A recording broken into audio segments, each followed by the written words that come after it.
आज हम बात करेंगे अजीत डोभाल जी के चार्ट के बारे में कि उनकी कुंडली में ऐसे कौन से योग बनते हैं कि आज उनका इतना नाम है और उनके नाम से ही इतने बड़े बड़े क्रिमिनल डर जाते हैं। उनकी कुंडली के अंदर कौन से योग हैं या युति उनको सपोर्ट कर रही है कि वो पाकिस्तान के अंदर एक खुफिया एजेंट बनकर 6-7 साल रहे, आतंकवादियों के बीच में रहे और उनको कभी खबर नहीं लगने दी और वो सही सलामत भारत वापस आए और आज भी सरकार के लिए काम कर रहे हैं।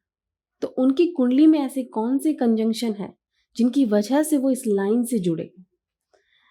अजीत डोभाल जी की कुंडली के अंदर मंगल, बुध, केतु और सूर्य की युति बनती है, जिसकी वजह से वो गवर्नमेंट से जुड़े और इस लाइन से जुड़े। लेकिन इसके साथ साथ उनकी दशा ने भी उनको सपोर्ट किया कि वो आज भारत का नाम बनाने में इतना बड़ा रोल प्ले कर रहे हैं। तो आज हम बात करेंगे अजीत डोभाल जी के चार्ट के बारे में, जिन्होंने भारत के अंदर से आतंकवाद को खत्म करने में बहुत बड़ी भूमिका निभाई है। नमस्कार आप सभी को। भोले बाबा और माता रानी आप सब पर अपनी कृपा बनाए रखें। अब आप उनका चार्ट देखिए। उनका चार्ट वृषभ लगन का है और उनका लगन लॉर्ड और 6th हाउस का लॉर्ड शुक्र है, जो कि 10th हाउस में बैठा हुआ है। और 10th हाउस का और 9th हाउस का लॉर्ड शनि है, जो कि राहु के साथ युति बनाकर 2nd हाउस में बैठा हुआ है। तो जब भी शनि राहु के साथ युति बनाता है तो इंसान अपने कर्मों में अपने दादा के गुण लेकर आता है। तो आप देखिए कि उनके दादा ने देश को आजाद कराने में बड़ी भूमिका निभाई थी। अब आप उनके 8th हाउस को देखिए। 8th हाउस के अंदर मंगल, बुध और केतु की युति बनती है और उसके आगे सूर्य है। तो मंगल, केतु और बुध और सूर्य की युति बनती है और मंगल, बुध और केतु का नक्षत्र शुक्र है, जो कि 10th हाउस में बैठा हुआ है। तो 8th हाउस से तो कनेक्शन बन गया और 8th हाउस अपने आप में ही सीक्रेट है। हिडन एक्टिविटीज को दिखाना, चीजों को छुपाना, ये सब 8th हाउस से ही देखा जाता है। और एक रॉ एजेंसी में या फिर खुफिया विभाग के अंदर यही चीजें तो होती हैं।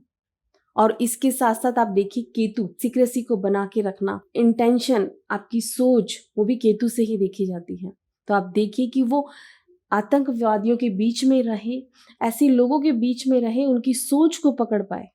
मंगल बुध की युति तो थी ही, साथ में केतु का भी सपोर्ट था कि वो उन लोगों की सोच को पकड़ पाए। आज उनकी सोच से भी कई गुना आगे उनकी सोच चलती है। तो इंसान की कुंडली कितना काम करती है।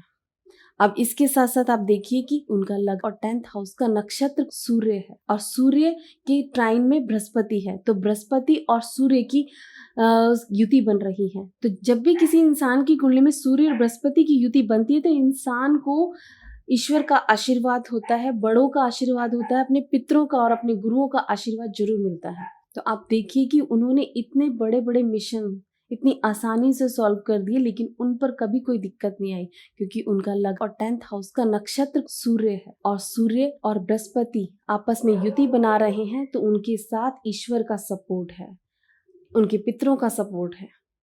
तो आप देखिए कि कुंडली कितना काम करती है इंसान की लाइफ में, उसके आगे बढ़ने में।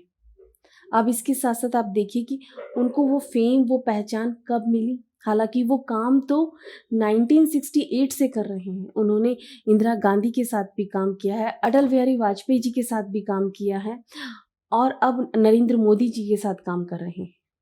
लेकिन उनको वो पहचान, वो नाम कब मिला? जब उनकी बृहस्पति की दशा स्टार्ट हुई।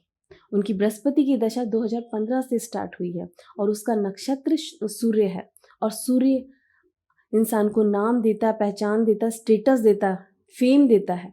तो आप देखिए कि उसके बाद ही आज पूरी दुनिया या चाहे आम लोग हो, सब आज उन्हें पहचानते हैं। वो पहचान मिली, वो नाम बना उनका। आपकी कुंडली में बैठे हुए योग और आपकी दशा आपको कितना सपोर्ट करती है आगे बढ़ने में और आपको उस लाइन तक पहुंचाने में आपकी कुंडली कितना काम करती है। तो ये तो आज हमने समझा अजीत डोभाल जी के चार्ट से। अगर इसके अलावा भी कोई आपको दिक्कत आती है तो आप हमसे कंसल्ट कर सकते हैं। आपको हमारी कॉन्टैक्ट डिटेल डिस्क्रिप्शन बॉक्स में मिल जाएगी। नमस्कार आप सभी को। कृष्ण कृष्ण हरे हरे